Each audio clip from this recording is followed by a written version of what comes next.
The Secret Trip of the Three Friends. Kitty the gray cat, Daisy the yellow cat, and Cookie the Shiba Inu lived happily with their owner, a 12-year-old girl named Lucy. They loved their home and their Lucy Uni. But one sunny afternoon, Cookie had an idea. "Friends," he announced, "life is comfortable, but isn't it a bit boring? I overheard Lucy Uni talking about airplanes and faraway places. Let's have a real adventure." Kitty was hesitant. "But what about Lucy Uni? She will worry." Daisy, however, was thrilled.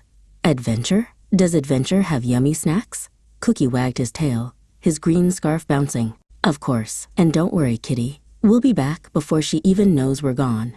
I have a perfect plan." The next day, while Lucy was at school, the three friends put their plan into action.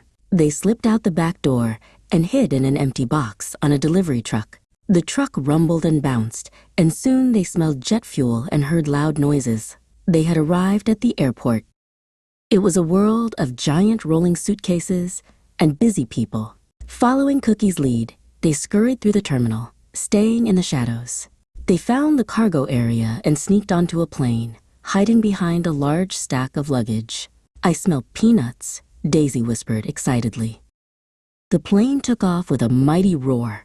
After a while, there was a sudden, strange jolt, and the cargo door creaked open. But outside wasn't a normal airport. It was a land of sparkling colors, with lollipop trees and a river that flowed with chocolate. "Cookie," Kitty whispered, her eyes wide. "I don't think this is Paris." Daisy didn't care where they were. She immediately ran to a bush that grew colorful, glowing gumballs, and started nibbling on one. "This is the best adventure ever," she purred. Cookie had to pull her away. "Daisy, stop. We need to figure out how to get home." A creature made of striped candy cane hopped towards them. "Welcome, travelers," it chirped. "To get home, you must get a golden ticket from the Gummy Bear King in his gingerbread castle."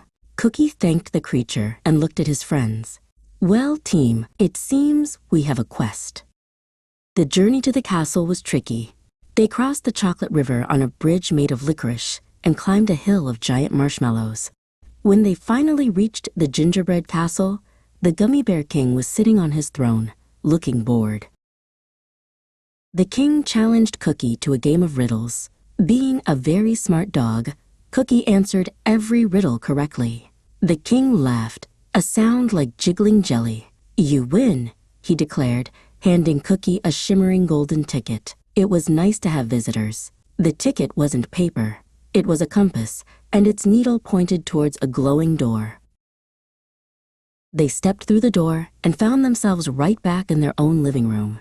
They were so tired, they all curled up together and fell fast asleep. A little while later, Lucy came home. She saw her three precious friends sleeping peacefully. "Oh, you sleepy heads," she said softly, stroking Kitty's fur. "I hope you had sweet dreams." The three friends didn't say anything, but they knew their greatest adventure was being right here, safe at home with their Lucy Uni.